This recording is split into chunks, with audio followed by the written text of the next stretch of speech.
The Wind in the Willows by Kenneth Grahame. Read by Adrian, Praetzellis. Chapter 12. The Return of Ulysses. It began to grow dark. The rat, with an air of excitement and mystery, summoned them back into the parlour, stood each of them alongside his little heap, and proceeded to dress them up for the coming expedition. He was very earnest and thorough-going about it, and the affair took quite a long time. First there was a belt to go round each animal, and then a sword to be stuck into each belt, then a cutlass on the other side to balance it, then a pair of pistols, a policeman's truncheon, several sets of handcuffs, some bandages and sticking plaster, and a flash and a sandwich case. The Badger laughed good-humouredly and said, "All right, Ratty, it amuses you and it doesn't hurt me. I'm going to do all I've got to do with this here stick." But the Rat only said, "Please, Badger, you know I shouldn't like you to blame me afterwards and say I'd forgotten anything." When all was quite ready, the Badger took a dark lantern in one paw, grasped his heavy stick with the other, and said, "Now then, follow me. Mole first, 'cause I'm very pleased with him. Rat next. Toad last. And look here, Toady, don't you chatter so much as usual, or you'll be sent back as sure as fate." The Toad was so anxious not to be left out that he took up the inferior position assigned to him without a murmur, and the animals set off. The Badger led them along by the river for a little way, and then suddenly swung himself over the edge into a hole in the river bank, a little above the water.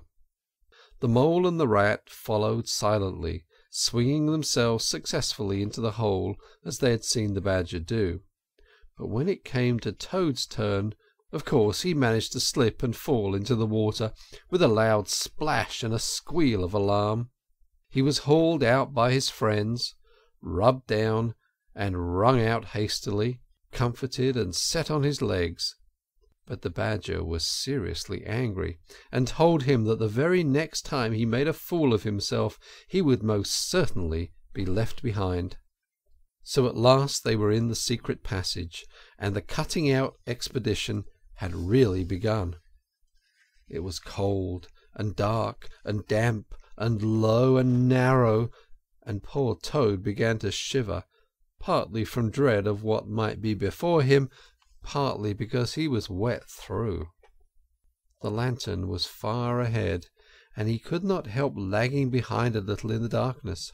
Then he heard the Rat call out warningly, "Come on, Toad!" and a terror seized him of being left behind alone in the darkness, and he came on with such a rush that he upset the Rat into the Mole, and the Mole into the Badger, and for a moment all was confusion. The Badger thought that they were being attacked from behind, and, as there was no room to use a stick or a cutlass, drew a pistol, and was on the point of putting a bullet into Toad. Then he found out what had really happened, and he was very angry indeed, and said, "This time that tiresome Toad shall be left behind."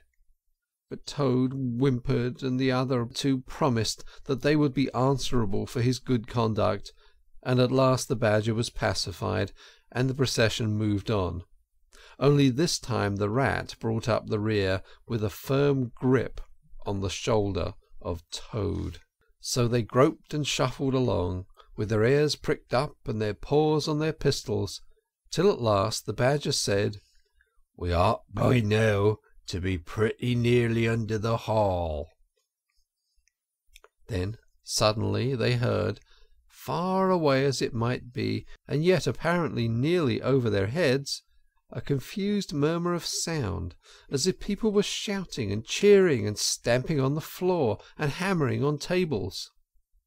The Toad's nervous terrors all returned, but the Badger only remarked placidly, "They are going at it, the weasels." The passage now began to slope upwards. They groped onward a little further. Then noise broke out again, quite distinct this time, and very close above them. "Hooray, hooray, hooray, hooray!" they heard, and the stamping of little feet on the floor, and the chinking of glasses as little fists pounded on the table. "What a time they're having!" said the Badger. "Come on!" They hurried along the passage till it came to a full stop, and they found themselves standing under the trap-door that led up into the butler's pantry. Such a tremendous noise was going on in the banqueting hall that there was little danger of their being overheard. The Badger said, "Now, boys, all together," and the four of them put their shoulders to the trap-door and heaved it back.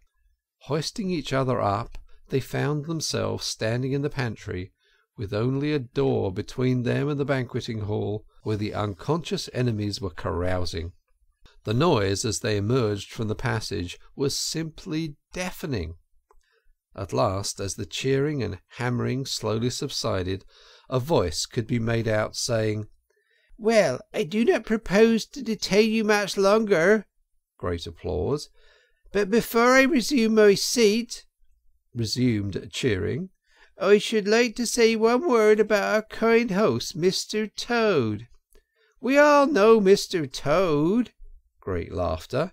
"Good Toad, modest Toad, honest Toad." Shrieks of merriment.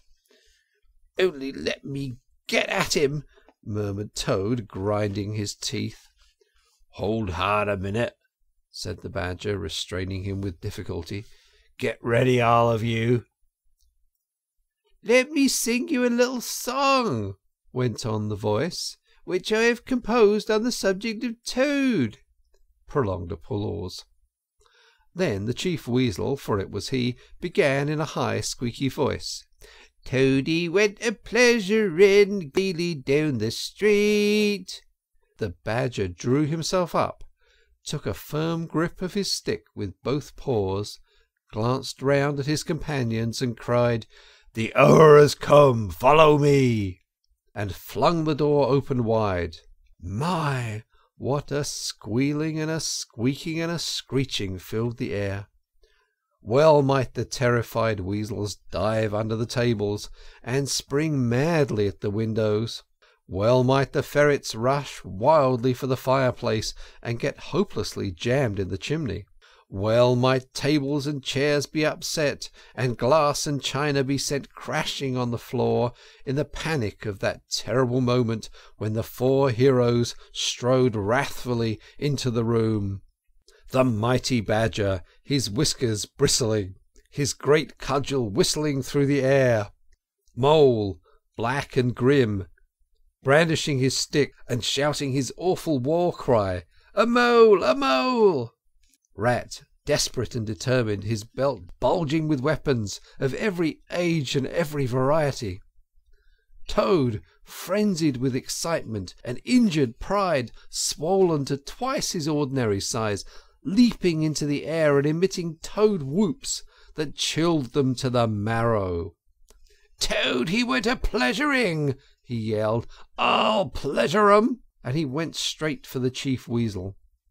There were but four in all, but to the panic-stricken weasels the hall seemed full of monstrous animals, grey, black, brown and yellow, whooping and flourishing enormous cudgels, and they broke and fled in screams of terror and dismay, this way and that, through the windows, up the chimney, anywhere to get out of reach of those terrible sticks. The affair was soon over. Up and down the whole length of the hall strode the four friends, whacking with their sticks at every head that showed itself, and in 5 minutes the room was cleared. Through the broken windows the shrieks of terrified weasels, escaping across the lawn, were borne faintly to their ears. On the floor lay prostrate some dozen or so of the enemy, on whom Mole was busily engaged in fitting handcuffs. The Badger, resting from his labours, leaned on his stick and wiped his honest brow. "Mole," he said, "you're the best of fellows. Just cut along outside and look after those stout sentries of yours, and see what they're doing. I've an idea that thanks to you we shan't have much trouble from them tonight." The mole vanished promptly through a window, and the badger bade the other two set up a table on its legs again, pick up knives and forks and plates and glasses from the debris on the floor, and see if they could find material for a supper. "I want some grub, I do," he said, in that rather common way he had of speaking. "Stir your stumps, Toad, and look lively. We've got your house back for you, and you don't even offer us so much as a sandwich." Toad felt rather hurt that the badger didn't say pleasant things to him as he had to Mole, and tell him what a fine fellow he was and how splendidly he had fought, for he was rather particularly pleased with himself and the way he had gone for the chief weasel and sent him flying across the table with one blow from his stick. But he bustled about, and so did the rat, and soon they found some guava jelly in a glass dish, and a cold chicken, and a tongue that had hardly been touched, some trifle, and quite a lot of lobster salad. And in the pantry they came across a basket full of French rolls, and any quantity of cheese, butter, and celery. They were about to sit down when the mole clambered in through the window, chuckling, with an armful of rifles. "It's all over," he reported. "From what I can make out, as soon as the stoats, who were very nervous and jumpy already, heard the shrieks and the yells and the uproar inside the hall, some of them threw down their rifles and fled. The others stood fast for a bit, but when the weasels came rushing out upon them, they thought they were betrayed, and the stoats grappled with the weasels, and the weasels fought to get away, and they wrestled and wriggled and punched each other and rolled over and over, till most of them rolled into the river. They've all disappeared by now, one way or another, and I've got their rifles, so that's all right." "Excellent and deserving animal," said the badger, his mouth full of chicken and trifle. "Now, there's just one more thing I want you to do, Mole, before you sit down to your supper along of us. And I wouldn't trouble you, only I know I can trust you to see a thing done. And I wish I could say the same of everyone I know. I'd send the rat if he wasn't a poet. I want you to take those fellows on the floor there upstairs with you, and have some of the bedrooms cleaned out and tidied up and made really comfortable. See that they sweep under the beds, and put clean sheets and pillow-cases on, and turn down one corner of the bedclothes, just as you know it ought to be done, and have a can of hot water, and clean towels, and fresh cakes of soap put in each room. Then you can give 'em a licking apiece, if it's any satisfaction to you, and put 'em out by the back door, and we shan't see any more of them, I fancy. Then come back along and have some of this cold tongue. It's first rate. I'm very pleased with you, Mole." The good-natured Mole picked up a stick, formed his prisoners in a line on the floor, gave them the order, "Quick march," and led his squad off to the upper room. After a time he appeared again, smiling, and said that every room was ready and was as clean as a new pin. "And I didn't have to lick 'em either," he added. "I thought, on the whole, they had had enough licking for one night, and the weasels, when I put the point to them, quite agreed with me and said they wouldn't think of troubling me. They were very penitent, and said they were extremely sorry for what they had done, but it was all the fault of the chief weasel and the stoats, and if ever they could do anything for us at any time to make up, we had only got to mention it. So I gave 'em a roll apiece and let 'em out at the back, and off they ran as hard as they could." Then the Mole pulled up his chair to the table and pitched into the cold tongue, and Toad, like the gentleman he was, put all his jealousy from him and said heartily, "Thank you kindly, dear Mole, for all your pains and troubles tonight, especially for your cleverness this morning." The badger was pleased with that, and said, "There spoke my brave Toad."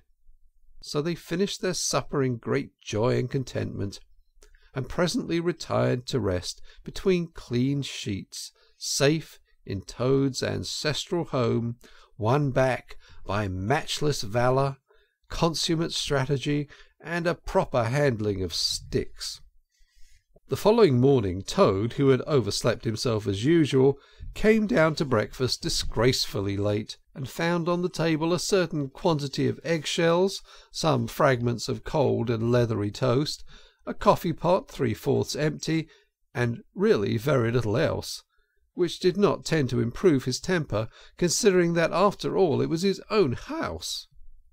Through the French windows of the breakfast-room he could see the mole and the water-rat sitting in wicker chairs out on the lawn, evidently telling each other stories, roaring with laughter and kicking their short legs up in the air.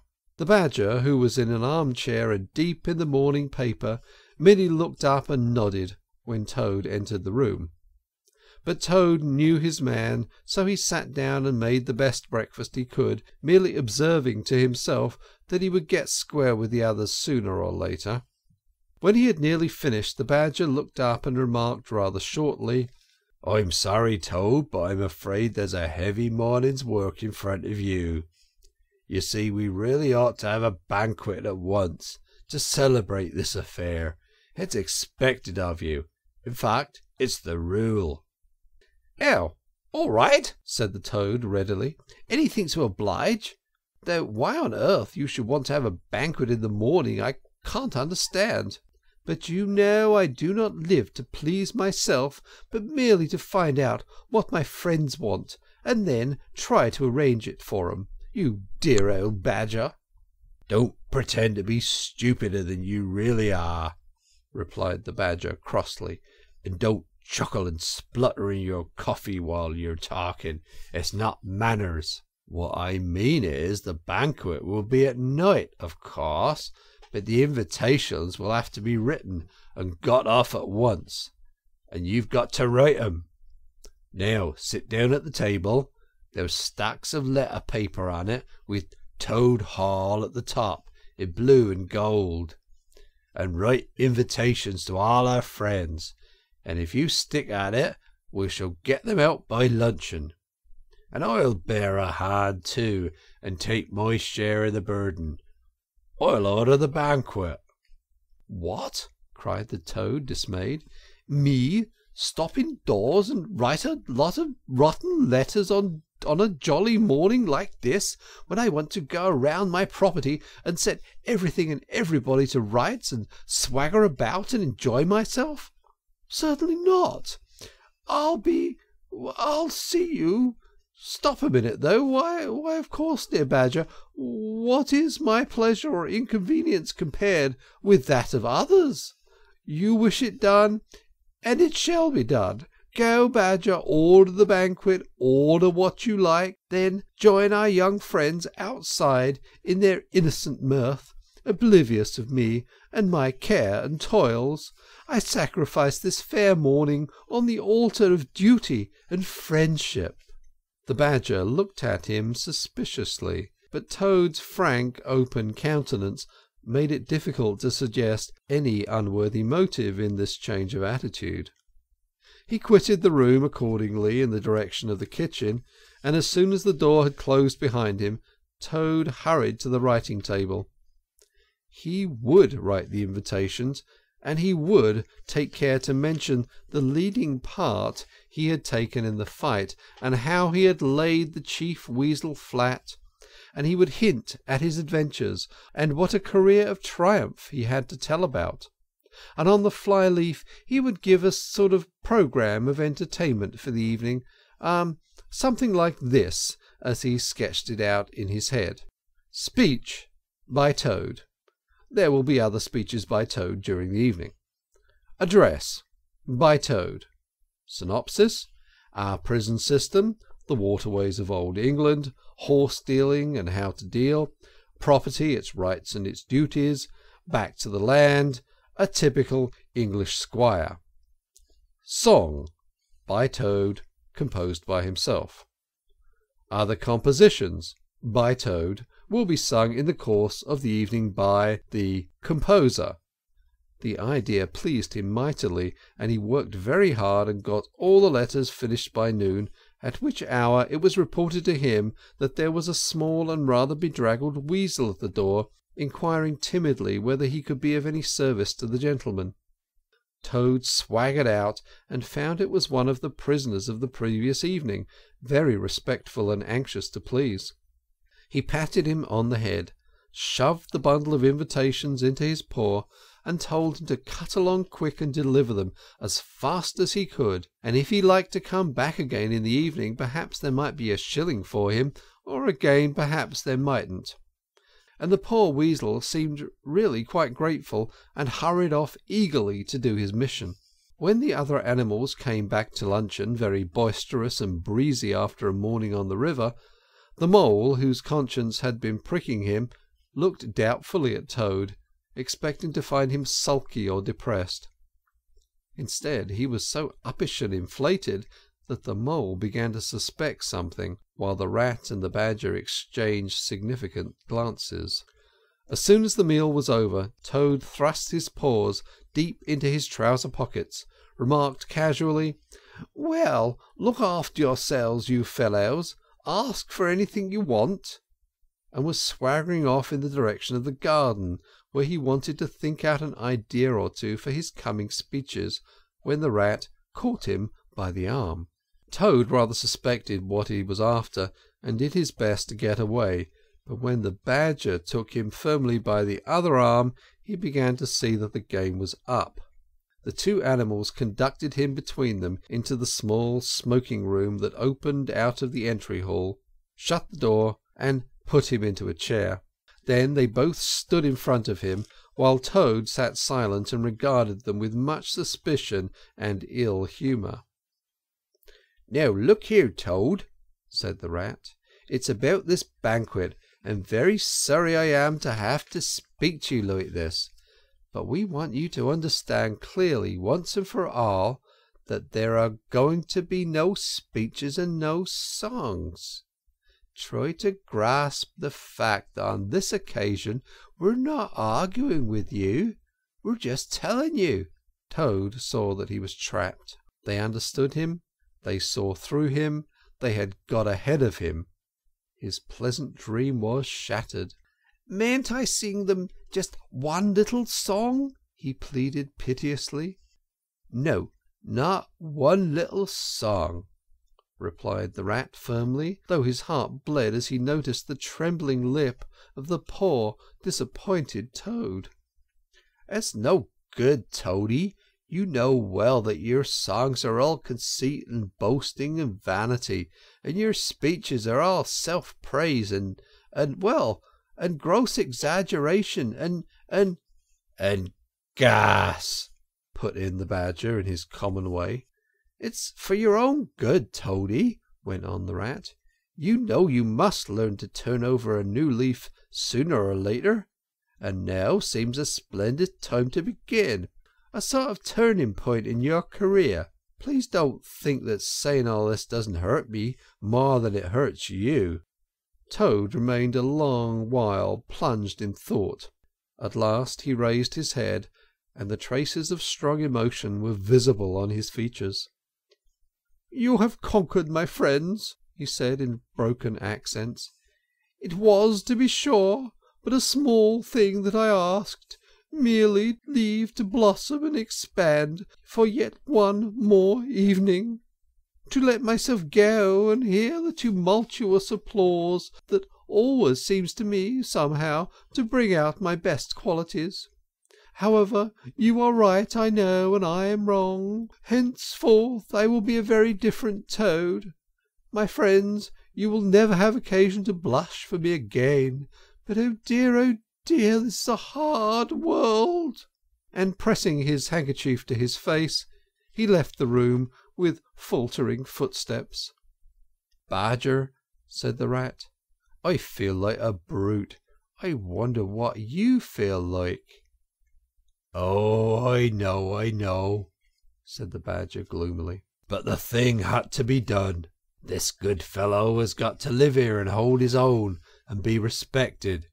Would you have him be a common laughing stock, Mocked and jeered at by stoats and weasels?" "Of course not," said the rat. "And talking of weasels, it's lucky we came upon that little weasel just as he was setting out with Toad's invitations. I suspected something from what you told me, and had a good look at one or two. They were simply disgraceful. I confiscated the lot, and good Mole is sitting now in the blue boudoir, filling out plain, simple invitation cards." At last the hour for the banquet began to draw near, and Toad, who on leaving the others had retired to his bedroom, was sitting there melancholy and thoughtful.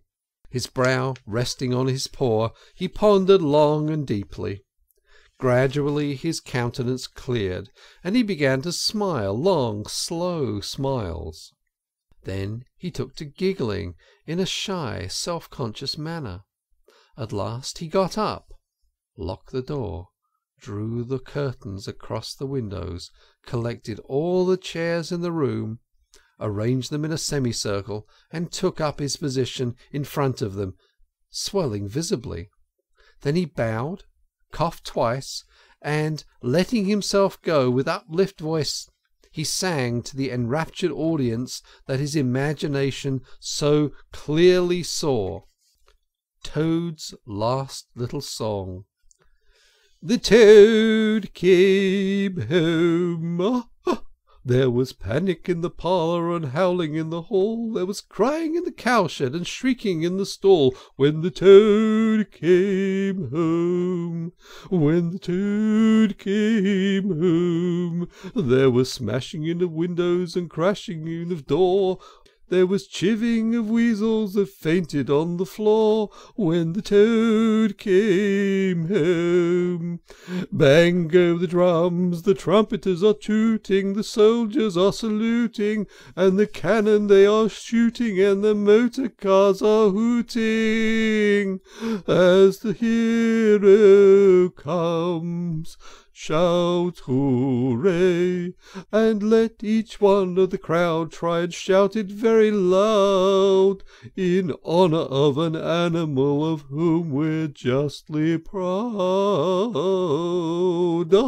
for it's Toad's great day." He sang this very loud, with great unction and expression, and when he had done he sang it all over again. Then he heaved a deep sigh, a long, long, long sigh. Then he dipped his hairbrush in the water jug, parted his hair in the middle, and plastered it down very straight and sleek on either side of his face, and, unlocking the door, went quietly down the stairs to greet his guests, who he knew must be assembling in the drawing-room. All the animals cheered when he entered, and crowded round to congratulate him and say nice things about his courage and his cleverness and his fighting qualities. But Toad only smiled faintly and murmured, "Not at all," or sometimes, for a change, "On the contrary."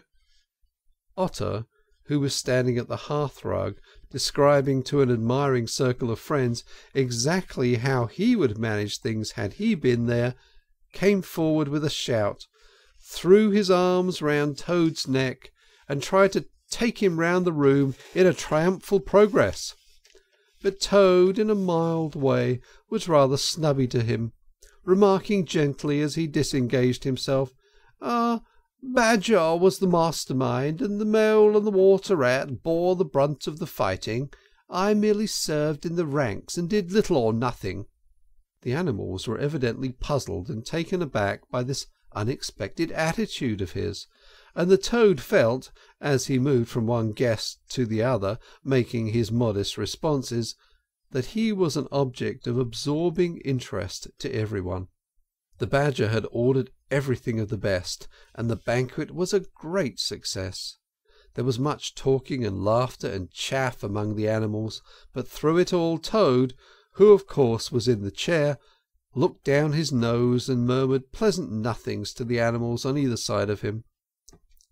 At intervals he stole a glance at the badger and the rat, and always when he looked they were staring at each other with their mouths open, and this gave him the greatest satisfaction.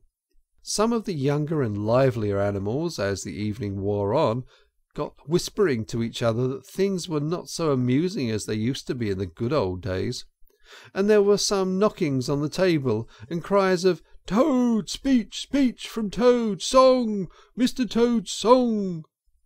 But Toad only shook his head gently, raised one paw in mild protest, and by pressing delicacies on his guests, by topical small talk, and by earnest inquiries about members of their families not yet old enough to appear at social functions, managed to convey to them that this dinner was being run on strictly conventional lines.